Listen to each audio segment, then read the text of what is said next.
Welcome to Sunrise Life, the podcast where we have deep conversations with fellow freelance models. But today I have a different kind of a guest, a special guest. And I've been getting more and more requests for me to be interviewing photographers. So today I'll be interviewing David Mecey, currently of Mecey magazine. He is a renowned photographer and he's worked for Playboy in the past for many, many years. And he has so many amazing things to offer. And I can't wait to dive into this interview with you. So hello, David. Good morning. How are you? I'm doing fantastic. I'm just down here in Phoenix, a few hours south of you.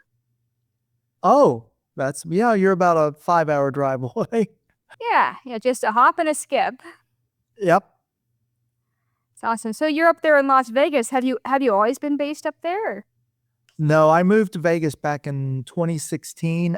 My career was such that when I was working at Playboy, I started with Playboy freelancing when I was still living in Texas. And that was about 1978, 79. And then when Playboy hired me in 1980, they moved me to Chicago, lived in Chicago all through the 80s. And then in 1990, in fact, it was Jan 1 of 1990, I moved to LA. And I worked out of the LA office from then, 1990 until about 2004. And that's when I left the magazine, started doing my own thing again, and working for a variety of different people, actually doing some freelance work for other magazines, corporations, that sort of thing. And then moved to Vegas in 2016. That's where I've been ever since. Awesome. Do you like it there? I do. I really like it here. When I first moved here, Vegas was still a small town. And in my view, if you don't live on the Strip or near the Strip, it's literally a small town, or it was.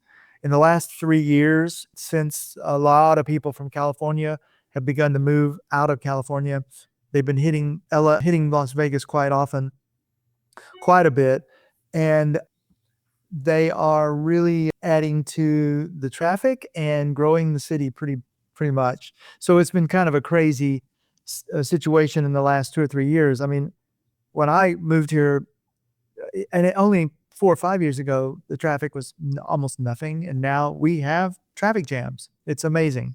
Oh, man. I love living here. Everybody talks about how hot it gets in Vegas. Well, yes, just like there in Phoenix, but it's only from about June through August, maybe early September, and then it starts getting pleasant again. Like right now, I don't know what it is in Phoenix, but right now we're running in the 70s here. That's nice. I think it's in the 80s down here. It's not too bad. Yeah, you guys do get a little warmer than we do, but otherwise, I mean, I just really love living here. All my friends that want to come and visit, of course, they want to go to the Strip, so that's when we make it down to the Strip. But otherwise, it's a great base. I enjoy it.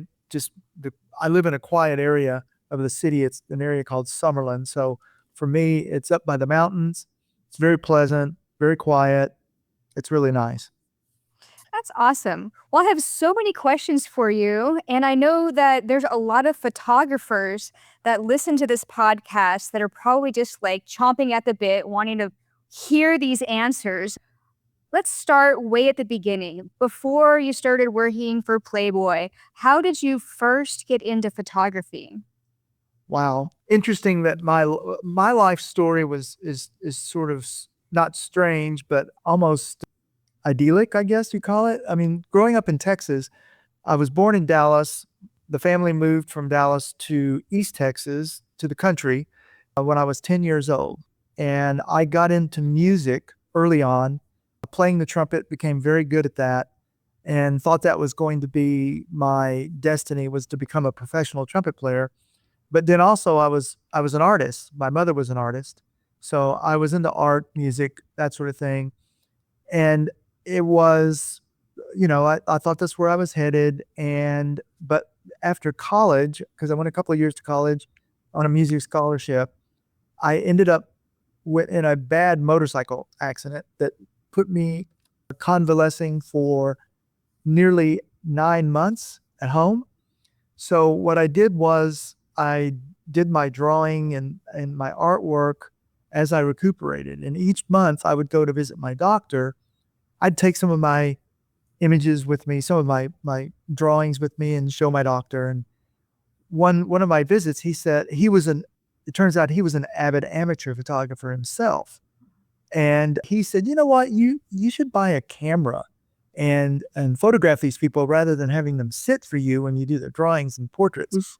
And I'm like, oh, that's interesting. So after my convalescing and after I started walking again, I did go out and buy a 35 millimeter camera, a lens.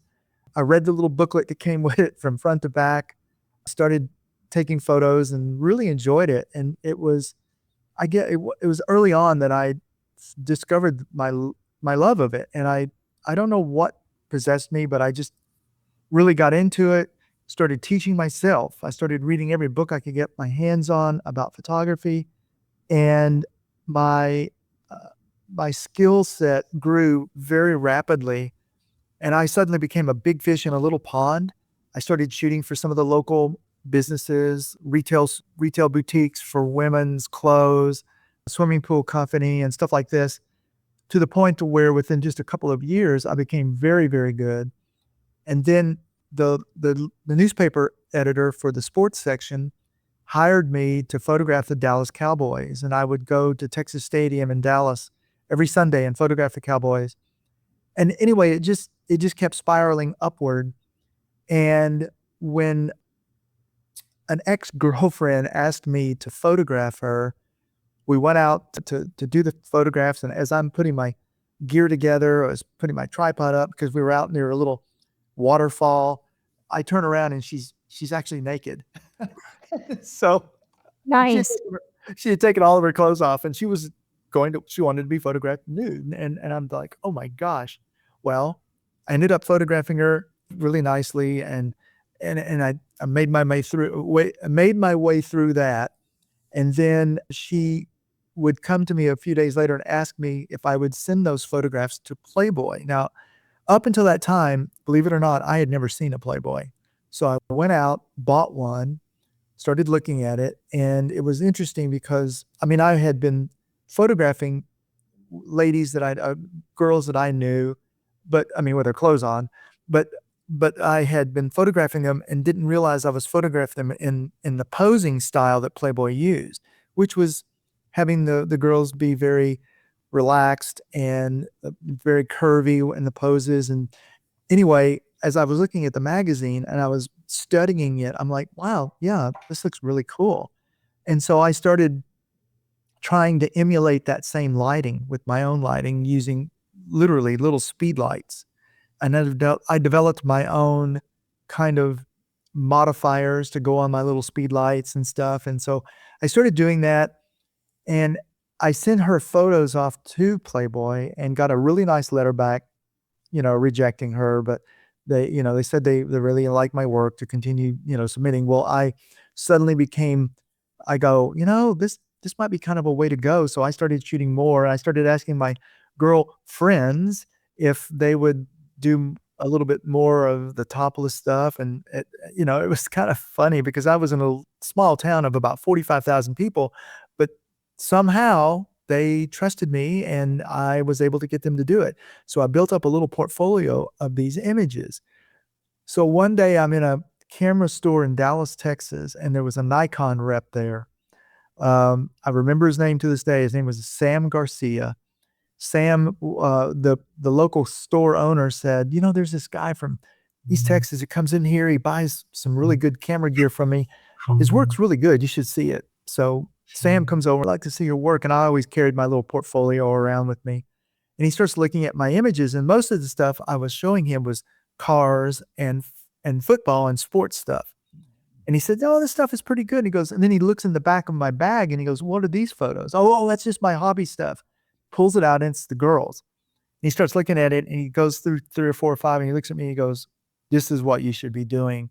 There's not that many guys that can do what you're doing here. He goes, you need to reach out to Playboy, in his words. And I'm like, what? And he goes, you need to submit to Playboy. And well, that was kind of like put me on that path.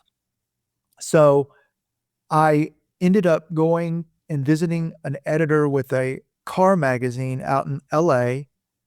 And while I was there, I went to the Playboy studios on Sunset Boulevard, and I was standing outside, and it was so weird. One of the assistants, who happened to be a rock and roll singer, actually, it's so funny. LA was so LA back then. And he saw me and he comes over and he goes, "Hey, what's up?" And I'm like, "Well, I'm a photographer." And I tell him and I was there from Texas. "Can I see your work?" I show it to him. He goes, "Man, this stuff's great. Let me go show it to Marilyn."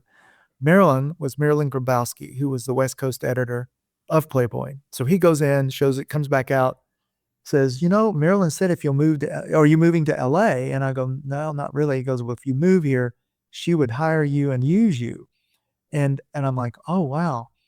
And so I go, "Well, I don't have any plans to move here, but I'll let me think about it." So I go back to Texas. I continue. Interestingly enough, I photograph a girl from Shreveport, Louisiana, who was being flown to Chicago to be tested for Playmate. And she took my photos with her. Chicago called. They wanted me to fly up, interview. I flew up with them. They interviewed me. Then they flew me up and kept me in Chicago for over a month at the Drake Hotel. I would go into the office every day. And at the end of that month, they asked if I'd like to come to work for Playboy as one of their staff photographers. And that's the story of how it all started. It was, Oh. yeah, it was at a time, I think that won't happen like that anymore. I mean, it was like this slow trajectory up. And my passion was photography. I ate, slept, everything photography. I had my own darkroom at home, and I would work in that darkroom all night long until the early morning when my mother would get up to go to work. She'd knock on the darkroom door at about 5:30 a.m., tell me it's time for me to go to bed. I'd go to bed, sleep for maybe 3 or 4 hours, get up and start the whole process over again. So that was for like a couple of years. That's all I did. And I just became obsessed with it and said, "This is my career choice." And that's how it happened. That's amazing. And as you've been describing that like rise up until finally becoming an official Playboy photographer, I've just been kind of comparing culturally how photography worked back in those days compared to what it is today. Because for those listening who are of the younger generation, this is all done on film, right? And not Correct. only is it done on film, but when you're trying to get connections and meet people, like, you went there to LA and stood at the doorstep. You didn't email them or text them or send them a DM on Instagram, like, you physically went there. Yes. Yeah, there was none of that. There was no cell phone. It was all hardline phones. There was no internet. There was none of that. It was all done face to face. And when that happened, it was just amazing. I mean, it was like I it was just one of those things where you you just have to you basically bite the bullet and you say, "This is what I want to do and this is how you do it." Yeah. Yeah, and back then also, wasn't photography gear, like, harder to come across or, like, not as affordable or accessible to the general public? Yeah, the what I did was kind of incredible because the the equipment and everything was the kind of thing that wasn't always, affordable and or what guys knew about back then. There wasn't any magazines about photography very much out there by that at that time. And I was doing deep reading on what kind of gear to use. I would watch what when I would go to the games and stuff like that, or when I would shoot sports stuff, I'd watch to see what the other pros were using, and I'd look into that and go, what is it that I need to have to be at that level? And so I just do my homework, and basically is what I did. And so for me, it was just a learning process. I was my own school. I didn't go to school. So I was my own teacher, student, and instructor. And so for me, but I was just absolutely possessed with it. My ambition was on fire, and I knew that this is what I wanted to do. And my mom supported me because the nudity thing wasn't a big deal to her because she was an artist. So that wasn't a big deal. She was just concerned, do you think this is a career path that's going to work for you? And I said, well, I think so. I mean, I'm hoping that it will be, and but I had no at that point I had no real thought of ever becoming a photographer for the magazine on staff. I never thought that was going to happen. I thought maybe this would be one outlet, and I would work for a lot of different magazines.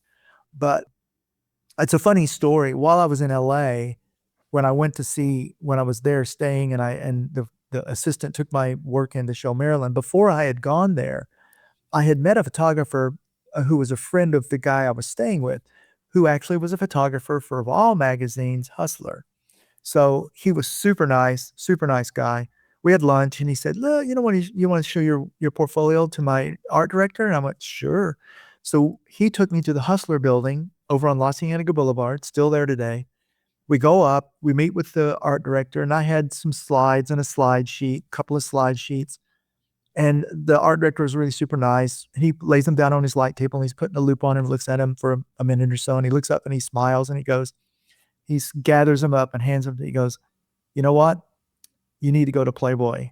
And I'm like, what? And he goes, your stuff is too Playboy looking. It won't work for us. He goes, but thanks for dropping by. And he goes, you know what? I have a feeling I'll be seeing your work in the future. That was what sent me over to the Playboy office. And it was just so gratifying and amazing to hear that. And the so it was again, it was just this trajectory that sent me in that direction. And Yeah. I kind of felt like that's where I needed to go.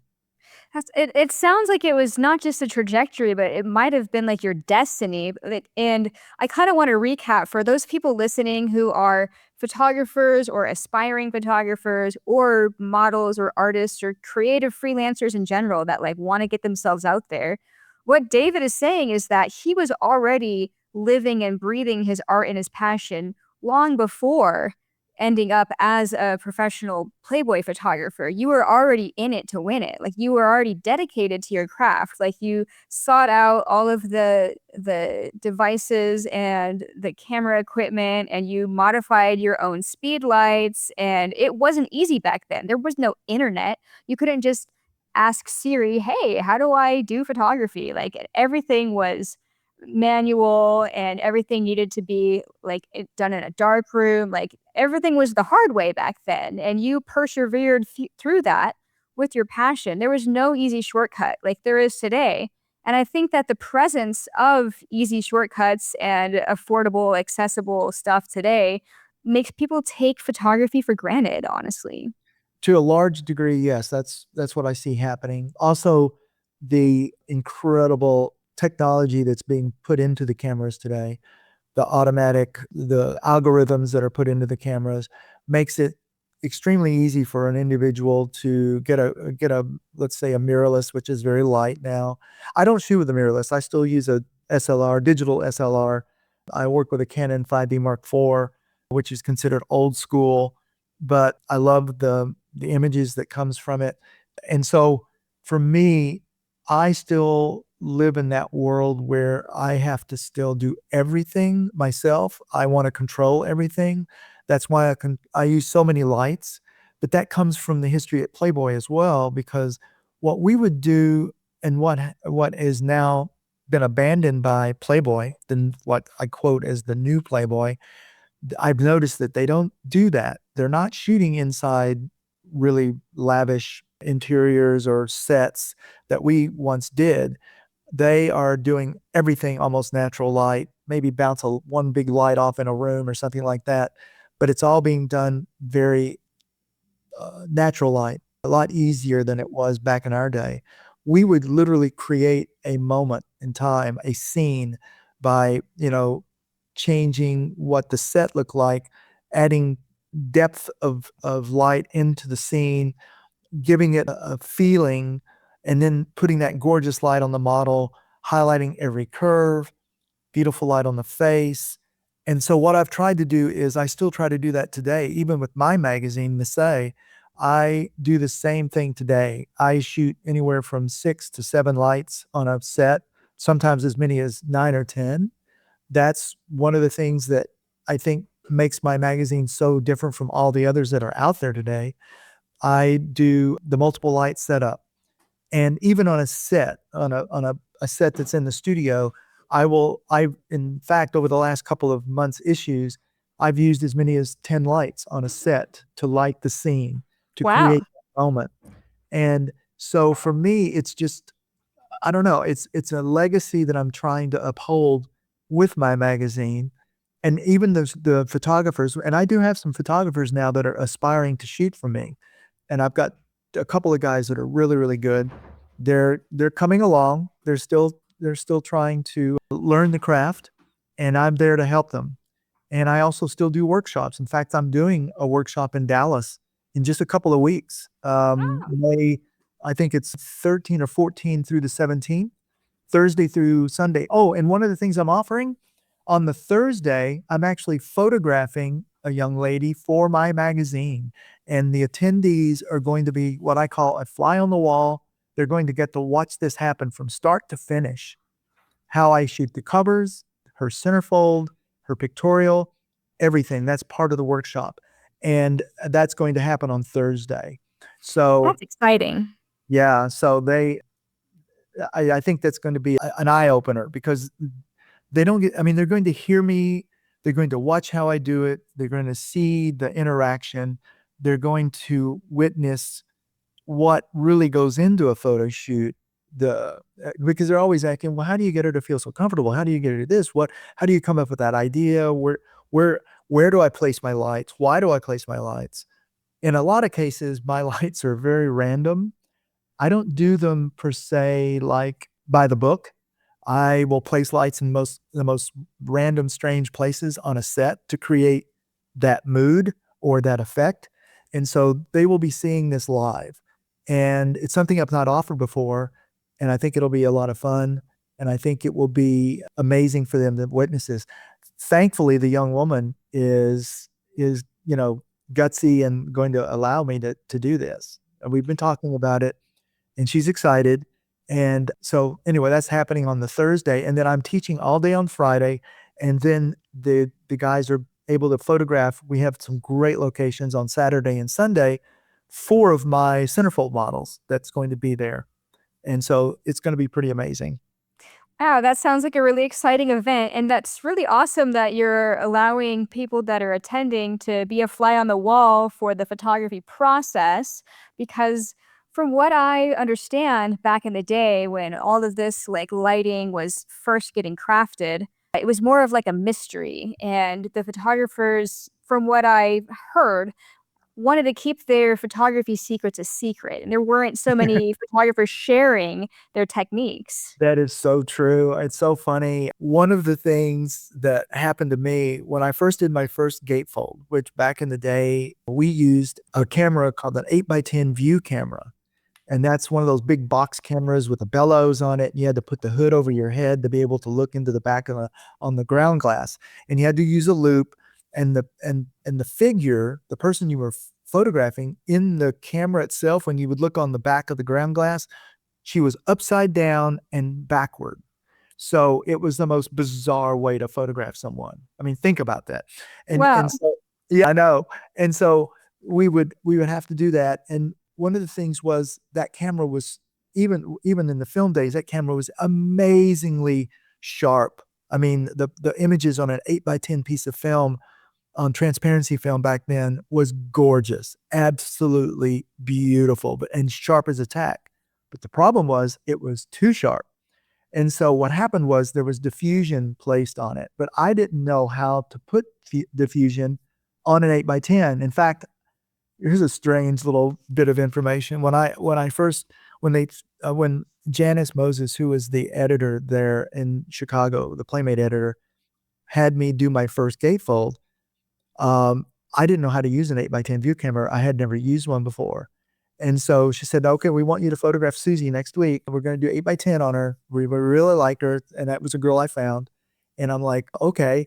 So I called my 2 assistants in. I said, okay, you got to help me. I got to set up a 8x10 camera this weekend and learn how to use it. And they look at me with these big eyes like, what? So we did that. I set up an 8x10. practiced over the weekend and literally taught myself how to shoot with an 8x10 view camera over the weekend. Tilts and swings, the whole thing. It was insane, but ended up being able to do it. But when I did her first set of 8x10 transparencies on the Tuesday, they came back sharp as a tack.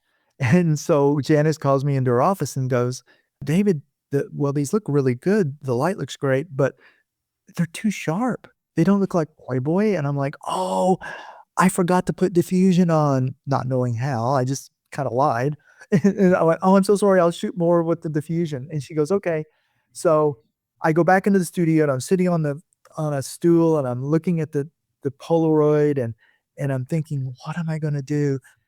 There was a gentleman, the other staff photographer in Chicago, his name was Pompeo Pozo.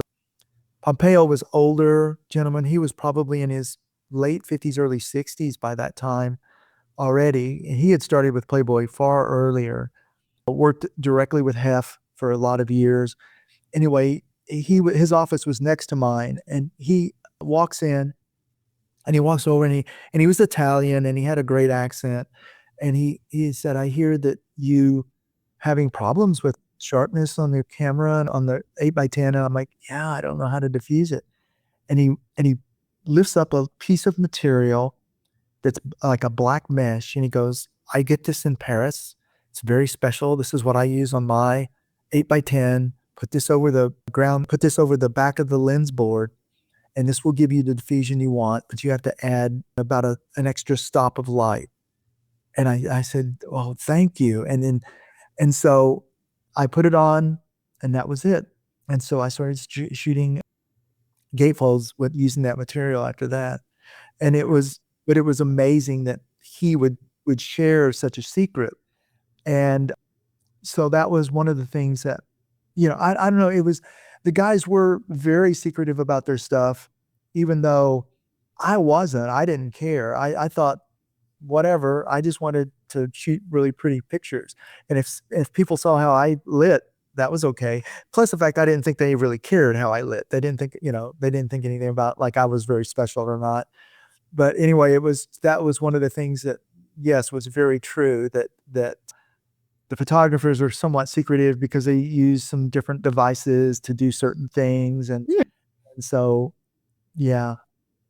So for what I'm doing today is, I don't want to say it's sacrilege, but it is kind of like the secrets unfolded. And I think it's great because I want to try to keep this look alive with the photography of women, where it's more beautiful and glorious and just shaping of women's bodies using light and the beautiful light on the face and creating that moment, I think is very special, rather than just shooting what's in a room or what's coming through a window or something like that. Yeah, that's great and that's really cool and can be nice, but there's more to it. There's more that can be made. There can be more depth to it, and that's what I'm trying to continue making Yeah. happen. Yeah, that's cool. If you keep all the tips and tricks of your glamour Playboy style photography a secret, it will eventually die out. So it's good that you're sharing it. I wanted to ask, over the course of time that you were shooting for Playboy, can you recall anything that was kind of like a funny occurrence that happened maybe during a shoot, or maybe something that was like scary or outlandish? Like, what's one or two of your like interesting memories from those days that stick I out? have about a gazillion different memories, but let's see. I can give you a scary one. I can give you one. A funny one is, one of the things that I did was I did a lot of the college girl pictorial shoots with another photographer by the name of David Chan. He and I would share the different college conferences, and I'd go to 4 or 5 schools. He'd go to 4 or 5 schools. So we were at, I don't even remember which one it was, and we were photographing this young lady, and so we were photographing her, and it was time for lunch, and so my assistant had ordered a pizza or something to be delivered to this house where we were shooting. And so we're shooting, and the doorbell goes off, and she's nude. She's laying on this table, I mean, on this chair, and everything else. Classic. Oh, it's time to take a break. And so she stands up and she goes, oh, okay. And I go, and she goes, is that lunch? And I go, yeah, that's lunch. So she starts scampering toward the door, and I'm like, wait, oh, and I start running after her. And so she goes to the door, opens the door, starkers, because she had forgotten she was nude. I mean, she literally was so comfortable with it, didn't even think about it. I get there and right behind her, and I see he's like, mouth open, eyes wide. And I'm like, is that our pizza? And he just sort of shook his head, yeah. And I go, how much? And he just sort of stood there. I'm like, and I gave him like a 20 or something. And I took the pizza. I said, keep the change. And he just kept staring. And I look at her, I go, look down. And she went, and then, ran back into the room. And he's still standing there frozen. And I'm like, I'm going to close the door now. I just shut Oh the my door. God. That's so That, funny. that was a funny moment. And then a scary moment. Well, I've had a bunch of scary moments. Let's see which one. We were doing, it was actually a Playmate shoot on a on a cruise ship. And we had ported on one of the islands down in the Caribbean. And so my assistant and I wanted to take jet skis and go hauling butt around. So we rented a couple of jet skis, and the guy tells us, don't go out too far. Make sure you can still see the island. And I'm like, okay, sure. What do? I just haul ass out, straight out, and I'm just gone. And all of a sudden I'm in these huge waves and I fall off the jet ski. Now, luckily, the guy had said, if you fall off, swim away from it because it's going to start. And I see this thing going up over the waves and stuff. And so I'm like, okay. So I turn around and I start swimming through the waves and stuff away from it. Well, after a few minutes, I see the thing out of the corner of my eye already where I need to be. And I'm like really huffing and puffing. So finally, I do get to it. I get on it and I'm thinking, okay. And I finally get up on it. I'm like, which way is land? And now I'm thinking, which way do I go? Because I can't see anything. And it's just these big waves. So I think maybe I should go the direction of the waves. I don't know. So I just start taking off. After about 7 or 8 minutes, I start seeing this little sliver of an island. Anyway, that's just one of the Wow. moments where I could have been lost at sea. And there's other stories similar to that. I did really stupid stuff. But it's, when you're kind of young, if you feel bulletproof, you do stupid stuff. And Oh so, yeah. yeah, and that was one. And then it was 1987, I photographed a professional baseball player by the name of Wade Boggs.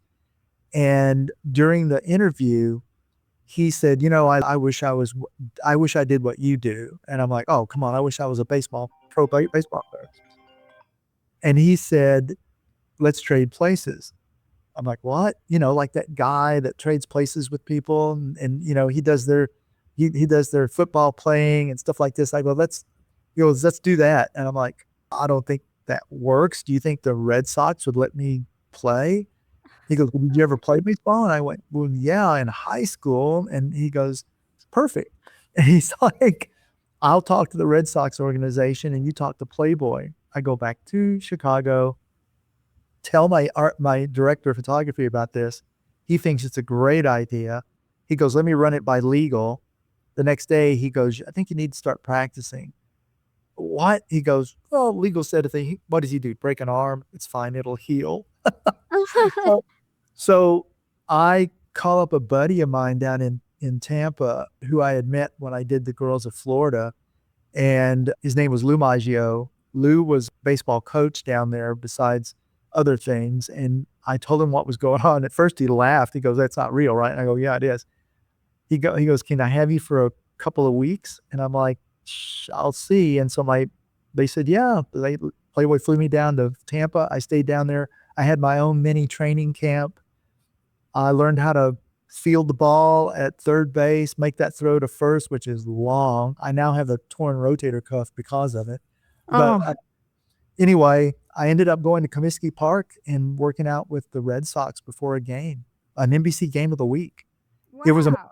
and then Wade photographed a playmate.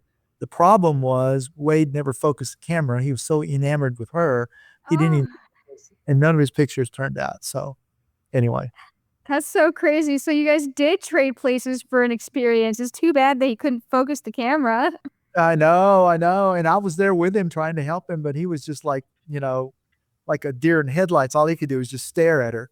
So it was it was pretty funny. But that's just a couple of things that I did throughout my career. I've had so many moments, I have to say. That's Amazing moments. great. Thank you for sharing. So when it comes to, like, approaching a model or a model approaching you or an aspiring model or whatever, like, back when you were first photographing, how did that, like, process happen? Because today everything happens over social media, but back then, how did photographers such as yourself, like, come in contact with models that you might shoot for Playboy or other magazines? And then how did you determine whether or not you thought they had the it factor? Like, how did that all go down? Back then, well, Playboy did offer submissions. So young women would send in pictures of themselves, just, pictures taken on a film camera or even Polaroids. Polaroid was a big deal back then. In fact, that's what we used as a test process when interviewing women for the magazine. We'd shoot Polaroids of them in various poses. So what would happen is we'd get these submissions, these mails, and the receptionist was given the job of going through and looking first. And then if she saw someone she thought had potential, she would call back to the one of the editors or something. But she liked me and she would call me and go, David, you got to see this girl. So I'd go up to her desk and I'd look and I'd go, I don't think so, but go ahead and send her back to an editor. And then one day she found one or two that I thought were really good. Well, what happened was I would get on the hard line and call the number there and speak to either the woman or someone in the family or a friend who had submitted them or whatever, and tell them that we were interested. This is the process. If she's interested, we need to see more photos. We need to see at least a couple of photos, that sort of thing. And then if that worked out, if the editors thought she had the potential, they would fly her to Chicago. A test would be set up. A test would be a full-blown photo shoot. The photographs done exactly as if she were going to be published. And even sometimes those pictures did get published. Makeup and hair, a location was paid for. We took all the equipment there, full day of shooting, the whole 9 yards. And so those photos would be viewed by the editors. They would give their view. They would say, sure, she has the potential. Then those pictures would go out to Hef. Hef would look at them, and if he thought she was a possible playmate, he would say, let's do a gatefold. Because a gatefold, the 8x10 gatefold shoots would cost upwards of $100,000 to produce. Wow.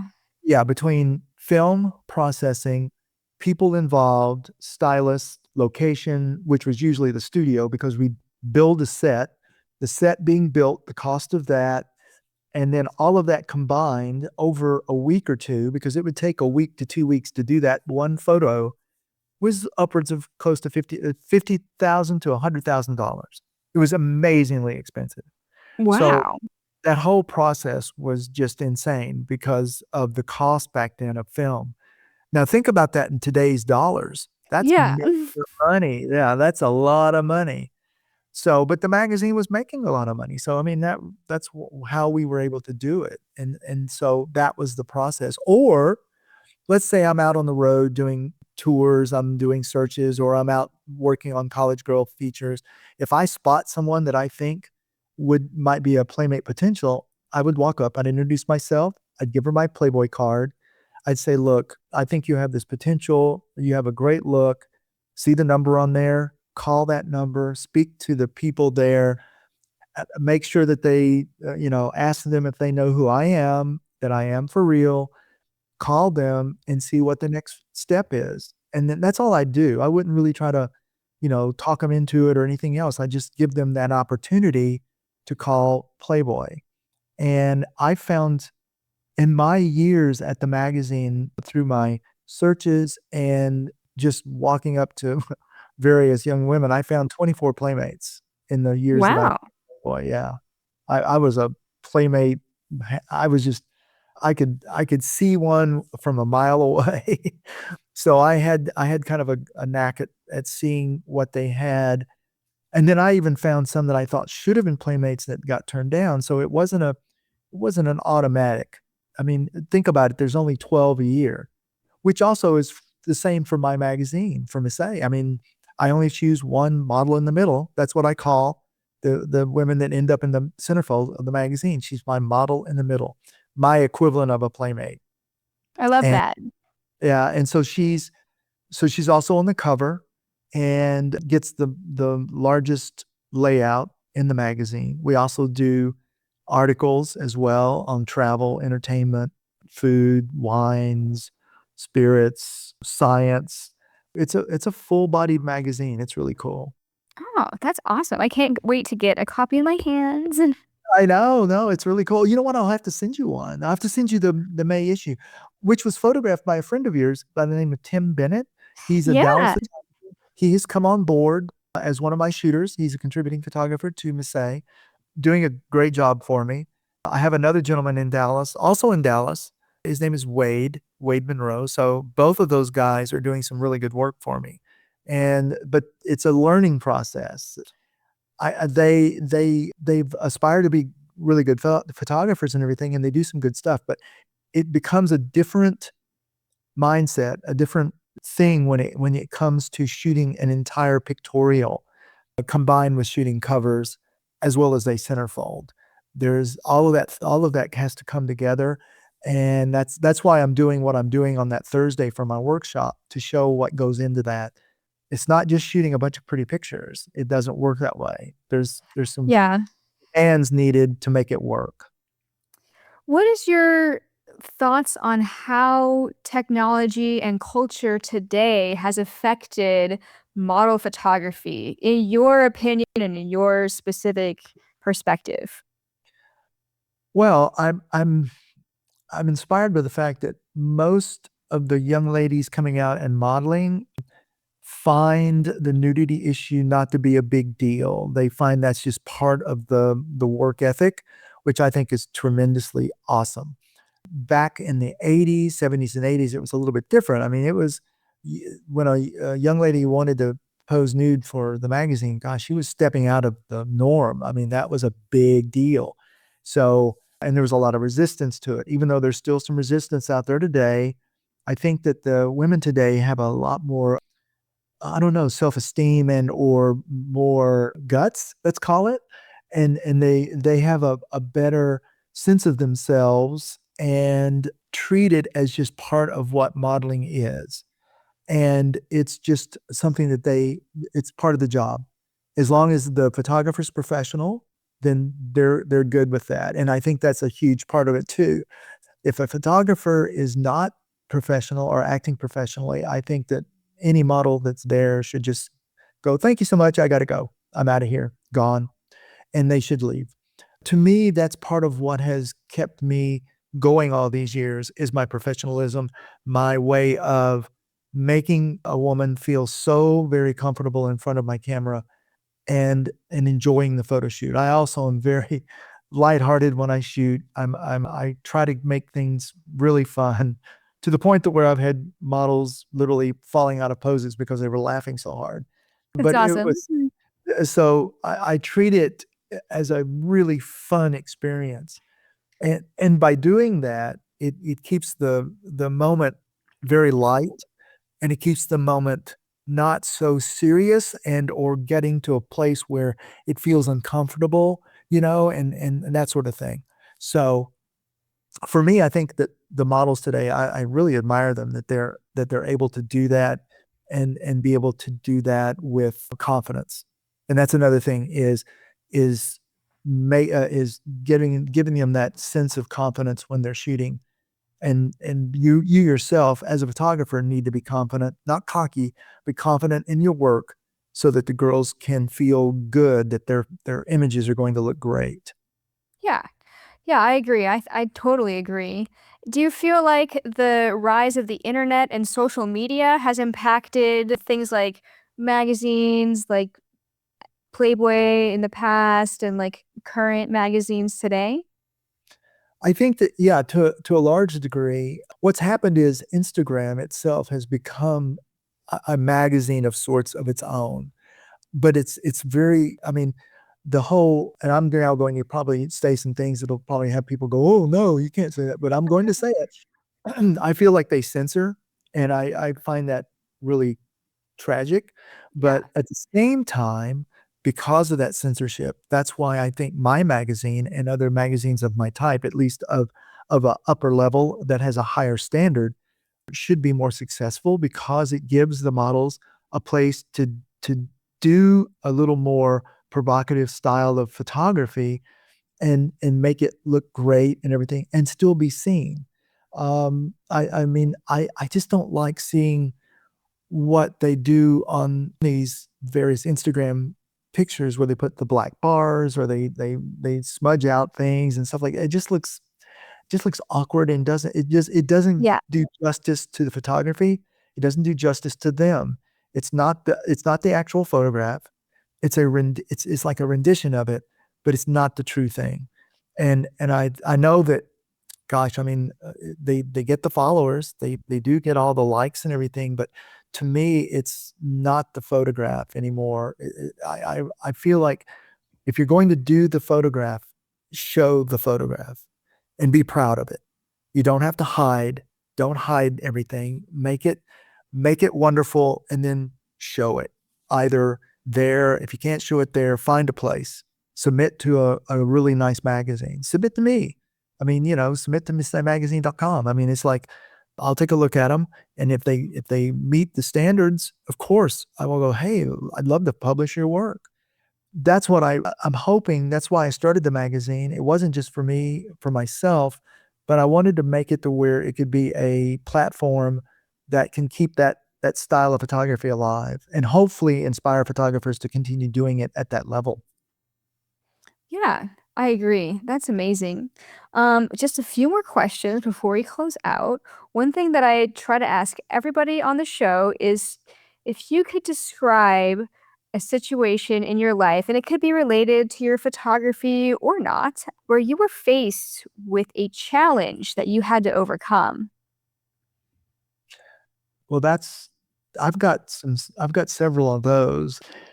Back in 2016, no, 2015, 2015, no, 2016, after I had moved here, it was the fall of 2016. I had gone to Jamaica to do a shoot down there in September or October.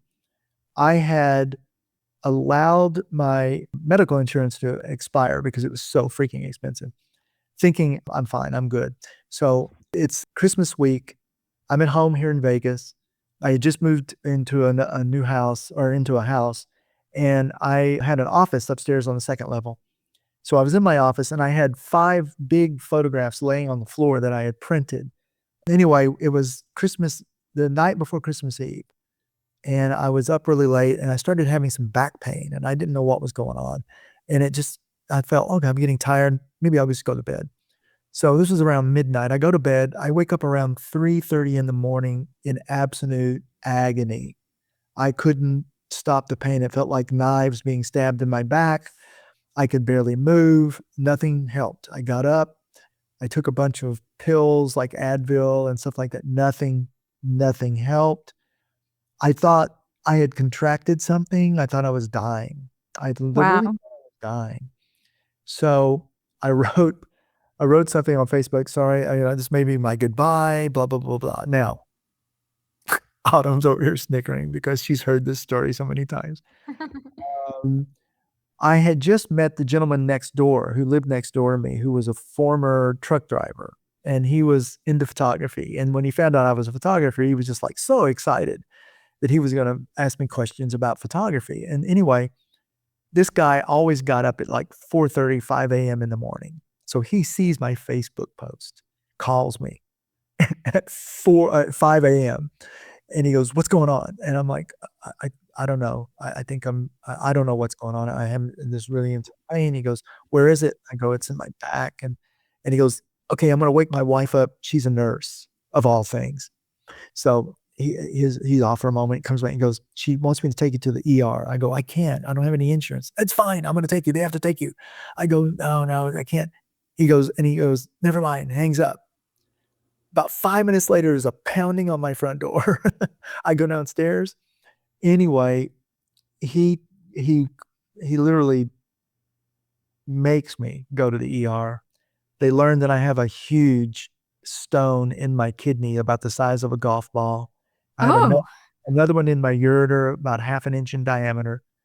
And so for the next year and a half, I'm dealing with that. And for the whole year of 2017 was what I call a forgotten year. It was staph infections, a couple of those that I had to deal with. It was multiple renal failures because that's what had happened that night. I had gone into renal failure. I have a single kidney and it had stopped working because it couldn't push out any urine. So I lived with a tube coming out of my back for nearly a year, dealing with that. And then it was the middle of 2018 that we got that all fixed. So that was one. And then I had another episode last year, another one. So I know that feeling of finality so well. And I have learned to feel not comfortable. I don't want to call it that word, but I feel like I know what it feels like to face the end. And I've come to accept that if it happens, it happens.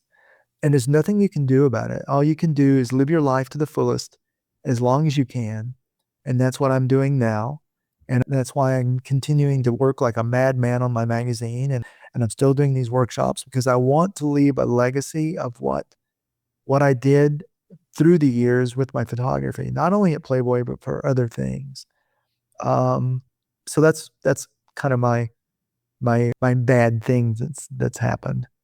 wow. Yeah, that's intense. But for it to bring you the realization that you just gotta like grab life by the horns and like live your life to the fullest, I guess that was the lesson that was the silver lining on the cloud. Yeah, I mean, what I that night that it happened, one of the things that I did, and I remember this so well, and this is why I have this sort of feel of if yeah, I know it's inevitable. You can't really fear it per se, because what I did that night was I knelt down, I looked at my photos and I thought, are these the last images I'm ever going to see? And I literally looked up to the sky and I said, if it's my time, take me, please. And that's when the phone rang. That's the most amazing part of it. Wow. My neighbor called, and so it was not my time. And so I felt, okay, you're giving me another shot here. I need to get some stuff done. And so that's another reason why I'm continuing to pursue my photography. It's what I've always done. It's been a career that I love beyond anything else, although I do love cars. I did some racing and I did teaching, performance driving teaching. So I do that too. I work as a pro driver Cool. on occasion. So I still do that. But photography has been my career. It's been what has allowed me to do all these other things in my life. And for me to go out as a photographer will keep me a very happy man. And that's what I intend to do. That's awesome. What advice could you give to other aspiring photographers or photographers who are currently practicing photography but want to get to the next level? I would say don't become complacent. If your images are looking, quote, really good, remember they can look great. So Mhm. you want to just keep learning. You want to keep teaching yourself to move your work to a higher level. I even do that to this day. I am the worst critic of my work. I continue to raise the bar every time I go out and do a photo shoot. That's the only thing that keeps you growing. And that's what I tell my students when they're there. When they come to the workshop, I tell them you need to continue to grow. You've got to push. You've got to raise the bar. You can't accept what you're doing currently. Yeah, it's looking pretty darn good. Well, it can look really better. No matter how good you are, you can become a better photographer. Be it your rapport with your models, be it how you shoot, be it the post work, and don't depend on post work. It's another thing I teach. Get it in the camera. You don't need to do all this fancy futzing around.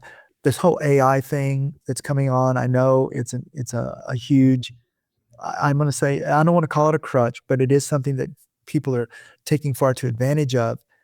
Let yourself continue to grow yourself. Don't depend on other things to do it for you. You be the one that does it. You be the artist. You complete it. You make it real. You make it look gorgeous. And, if it helps you remove a mole, great. If you take a telephone pole out in the distance, great. But you capture the moment the way it should be captured, and love it and grow it. That's really good advice. And another thing that I wanted to ask, because I know that the models listening to this show might be curious about this also. Since you've been photographing since like the 70s, is that Yeah, right? Since the yeah. 70s? In the That's a 70s, long time. That's many decades and many eras, like different five of levels of them. It's like yeah. 5 decades, yeah. Yeah. So culture has changed, fashion has changed, trends have changed. Big bush was in, no pubic hair was in, there was landing strips, there was big hair, there was straight hair. Now that the eyebrows are a thing, or lip injections or tattoos. Like, what is your perspective on the changing times as far as it comes to the look of a good model today in your eyes? Well, first and foremost, she needs to be comfortable in front of the camera and able to take direction well. That's one thing. Of course, she should be toned and aware of her body shape and style. As far as the pubic hair thing, I personally like a small landing strip, a little something that gives her more of a womanly look. That's just me personally. The other thing too is I am not a proponent of large tattoos. A few here and there are okay, but I think that when I photograph a woman, I want to photograph her as her without the addition of other art. I know that's a personal thing. If they want to do it, that's wonderful. There are magazines out there that will accept a lot of ink, and that's great. And I think that's where they should aspire to go. But for me, the fewer the tattoos, the better. But I think that just keeping themselves in shape and being excited about the industry, being very fashion forward, thinking about styling and that sort of thing is very, very good. And also to be interested in the art itself, in photography, knowing what is good light and what isn't. It's really interesting to say that because like Autumn per se recognizes when light isn't good on her. I mean, it's Oh, pretty yeah. yeah.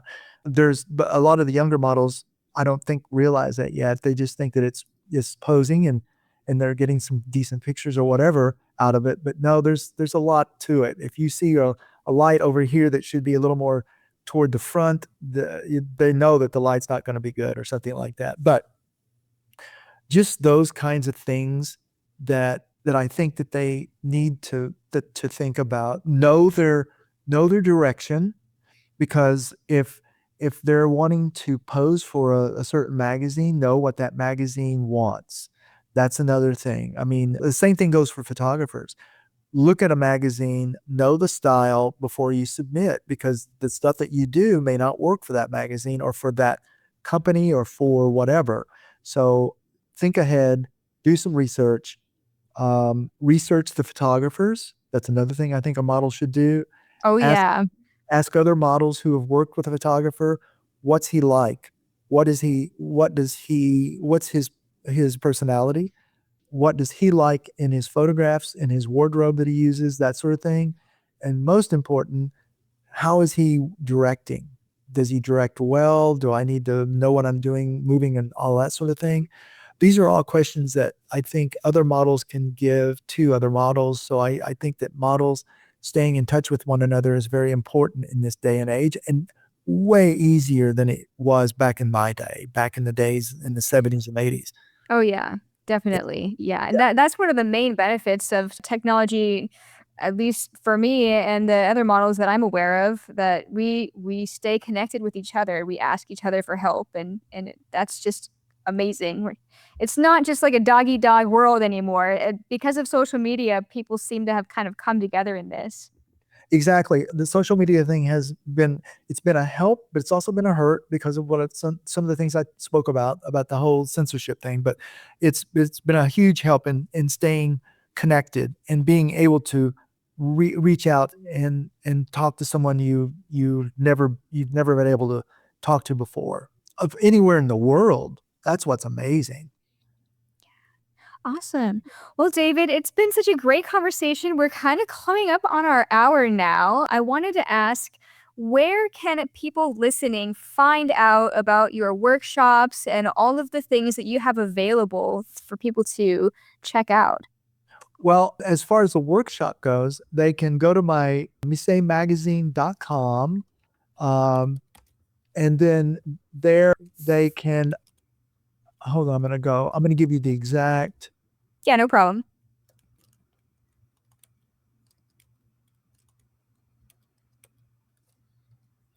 you go to the MecéMagazine.com website. In the upper right corner is what's called the sandwich, which is 3 lines. You click on that and you'll see workshop experience. You click on workshop experience and that will take you there. It's basically MecéMagazine.com/workshop dash experience. And that'll take you to the page, directly to the page. But yeah, and it's the 14th through the 17th in Dallas next month, well, which is coming up, I think, in a couple of days. And it's a pretty all inclusive situation. We really do. I have 4 centerfold models that's going to be there. Plus, I'm doing that photo shoot with a 5th, and we've got 2 awesome locations that are, well, 3 awesome locations for that. And it's just going to be a fantastic event. I'm going to have Tim there, Wade will be there, and my former assistant, who is now also, who did work as a Playboy photographer after assisting me, by the name of Rick Moore. He's also going to be there working with the gentleman, and we also have a woman already signed up. So I do have a few seats available. Actually, if anyone is out there that would like to join us, if they reach out to me, and they can also reach out to me at david@davidmecey.com. That's my email address. They can reach out to me directly, and I will sign them up and we'll make it happen. Awesome. I'll be sure to include links to all of that in the show notes so that people can easily find it. Oh, terrific. Thank you so much. This has been fun. Thanks for having me. Oh, and by Yeah. the way, I think Tim photographed you. Yeah. Can I say that? Yeah, totally. Yeah, I can't wait for that issue to come out in a few months. Yeah, you're going to be one of my models in the middle. I mean, I'm pretty excited about that.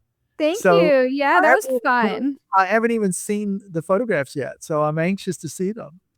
Yeah, does Tim generally share them with you before he's done any post processing or? Yes, I ask him to show me everything, and what I do is I'll go through and I'll say I like these images best, and that gives him an idea of the direction that I like as far as the poses and the lighting and all that kind of stuff, and then he will go in and do his post. So That's yeah, awesome. but I haven't seen them yet. I'm looking forward Well, to it. I'm sure he'll get around to it quickly. Oh yeah, it's gonna be pretty soon. Awesome. Okay, Dave. Well, thank you again so much for taking the time out of your day to be a part of the podcast. This has been a really good and exciting interview, and you had so much like history and like insight like from all the last 5 decades of your photography that I found really profoundly interesting. Well, I appreciate it very much. And Autumn's here. If you wanted to throw one question at her, she's Hey, Autumn. How's it going? Well, I suppose I could ask Autumn a question. Aside from, I know that she recently moved, semi recently moved to Vegas. What's it been like for you, the modeling scene out there? I love living in Vegas. I still primarily travel for most of my work, but the weather's better, I love that. And I'm the art director of magazine now. So she is doing the layouts now, and they're absolutely incredible. I mean, it is. I am so excited by what she's been producing. She started with the January issue this year. That was a little tough one because she had never worked with InDesign before, believe it or not. The February issue was a head and shoulders above it, and now the March, April, and the May issues are looking absolutely astounding. So she's doing a fantastic job. And for anybody listening, Autumn is a professional model. You can find her at Tum the Creator on Instagram. And I personally met Autumn a few years ago at a group shoot event. And I want to say that, like, I had no idea who you were before that, but like, you were like, hands down the most creative person on that property that day. She had all of these outfits that she had like handmade for herself, and she was like body painting herself partway through the event. I was like, "What?" Anyway, I've always thought that you're amazing, and I love your photos, and, like, you're such a dynamic, interesting model. Oh, thank you, Christy. I will be doing my annual body painting again at Muses this year, so. Sweet. And speaking of that, she does do insanely awesome. The whole face paint thing is amazing. We've done a couple of photo shoots for the magazine. She was a mermaid. She made herself into a mermaid. She was also, what was the one with the Steampunk. she went steampunk. I photographed her as a steampunk person. I mean, it's just, she's insane about doing that kind of thing. I mean, Yeah. I'm actually considering having her do a face paint for the workshop for when I do That's my awesome. teaching. I think Let us know. Yeah, they just need to let us know ahead of time if they want her to do some sort of yeah. face face So, for it. you know, I was just kind of thinking as we've been talking about this, you were talking about how before you became a Playboy photographer, you were already like deep in with the passion of photography and like doing everything that you needed to do to just make great photos. That's kind of like what Autumn is doing already. Like you're just in it, you don't care. You're just going to go for it and like make cool stuff happen. And that's I think that honestly, like, to kind of put this whole episode like wrap it around full center is like that's kind of the heart of how to be like a professional creative person is just to go for it. Exactly. And I want to add that Playboy is not the only thing I know how to do. Of Because course. during my career, I also shot a good deal of fashion work for various clients. And I've worked for a number of different magazines. And I photographed a ton of celebrities, people like Ray Liotta, Sharon Stone, Jay Leno, Brooke Shields, Michael Keaton, Carl Weathers, baseball stars like Mike Piazza, Barry Bonds, Wade Boggs, as we said earlier. And I mean, the list is pretty long. And Wow. then I've shot for ABC TV, AT&T, Budweiser, and MGM UA, NBC TV. I mean, I've done a lot more than just Playboy, and that's what I want to try to show the photographers what they can do beyond the glamour side of photography. There is that other side too, that what I teach, the lighting that I teach can apply to all these other things. That's one of the things that Rick told me. I'm speaking to Rick about the workshop coming up. He actually told me that him watching me as when he was an assistant helped him gain so much knowledge on photography and lighting. He thought he knew a lot. He goes, "Dude, I didn't know anything compared to what you were showing me." And then he said, "I then applied what I learned from you to doing some commercial work." And he said it was fantastic. So I think it goes beyond just photographing models. It goes into photographing people in general. So it's, Yeah. I think, a pretty nice way to learn the craft beyond just photographing beautiful women, which is always great. Yes. And I love it, but it can go further than that. Yes, photographing clients and everything is like, I mean, that's often where like the money comes from in a lot of photographers' careers today, right? Absolutely. And it's also, all of that's about rapport and professionalism and confidence and consistency. That's another word that I use when I'm teaching is consistency. Being able to get a collection of images together rather than getting one or two good ones out of a photo shoot. It's consistency. Solid advice. Solid. Well, is there anything that either of you would like to include before we say goodbye? Just to check out the magazine and give me your feedback. Yeah, Okay, that's so awesome. yeah. By the way, the magazine now is seen in 28 countries around the world.